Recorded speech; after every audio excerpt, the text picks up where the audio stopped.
She had always believed that financial wisdom came from well-dressed bankers, wealthy entrepreneurs, and self-help gurus whose lives seemed perfect on social media.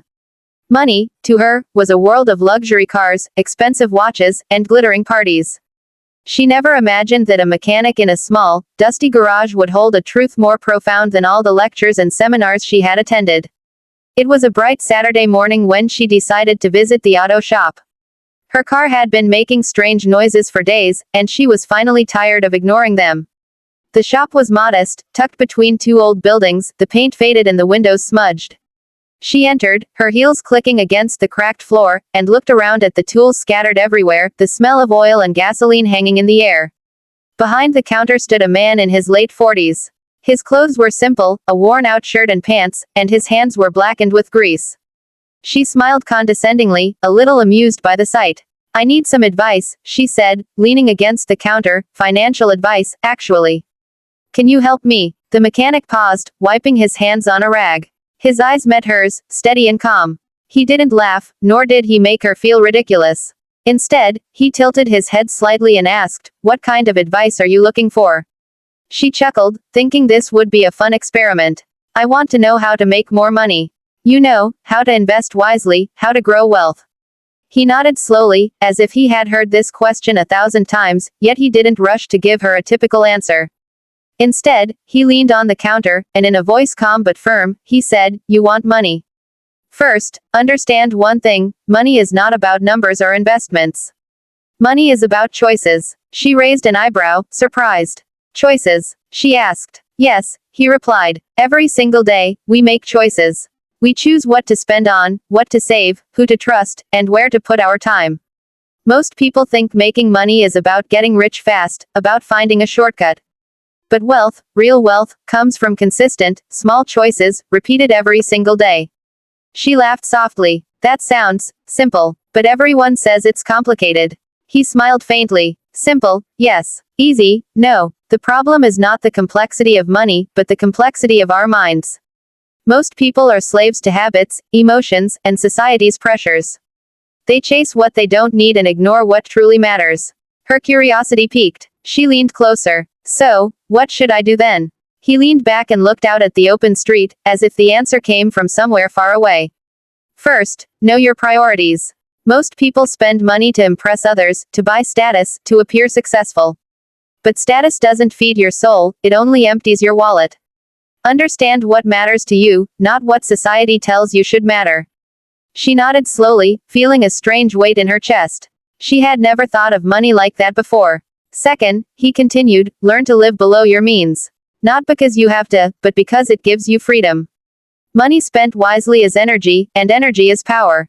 Waste it on unnecessary things, and you bind yourself to a life of stress and debt." She swallowed, realizing how much she had wasted chasing trends, expensive clothes, fancy dinners, and vacations she didn't even enjoy. "And finally," he said, his voice soft but penetrating, "invest in yourself. Skills, knowledge, character. Money will follow those who are prepared, who can create value. Not those who chase shortcuts or luck." She felt a shiver run down her spine. The words were simple, yet they hit harder than any finance book or seminar she had ever attended. She had come to mock, to entertain herself with a joke, but now she sat there, humbled, listening to a man whose hands were blackened from hard work, whose life seemed ordinary, yet whose wisdom was extraordinary. You really think these things matter?" she asked, almost whispering. He looked at her steadily. "I know they matter. I've seen people with millions of dollars and nothing but misery.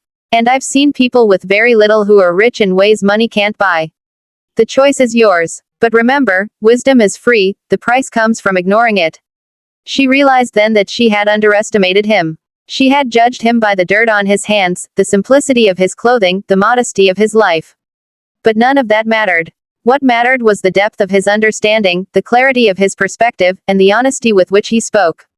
For a long moment, silence hung between them.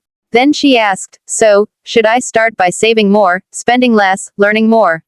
He nodded. "Start there. But remember, it's not just about money.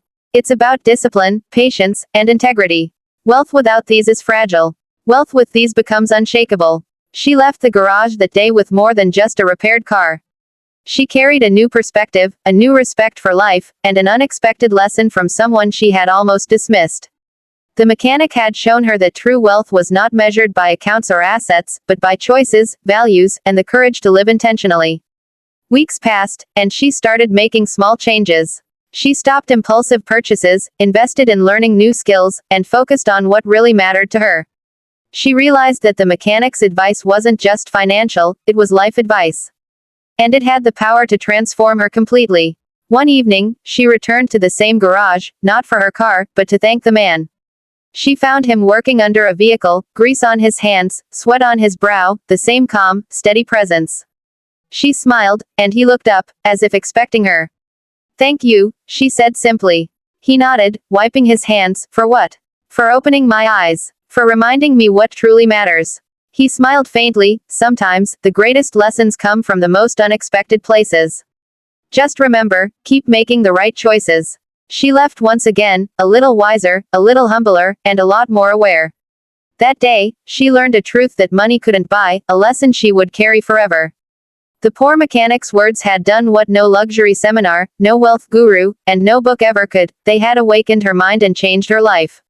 And she realized, with a quiet, profound certainty, that true wealth had always been closer than she thought, hidden not in accounts or possessions, but in the wisdom of choices, the courage to act, and the honesty to live a life true to herself.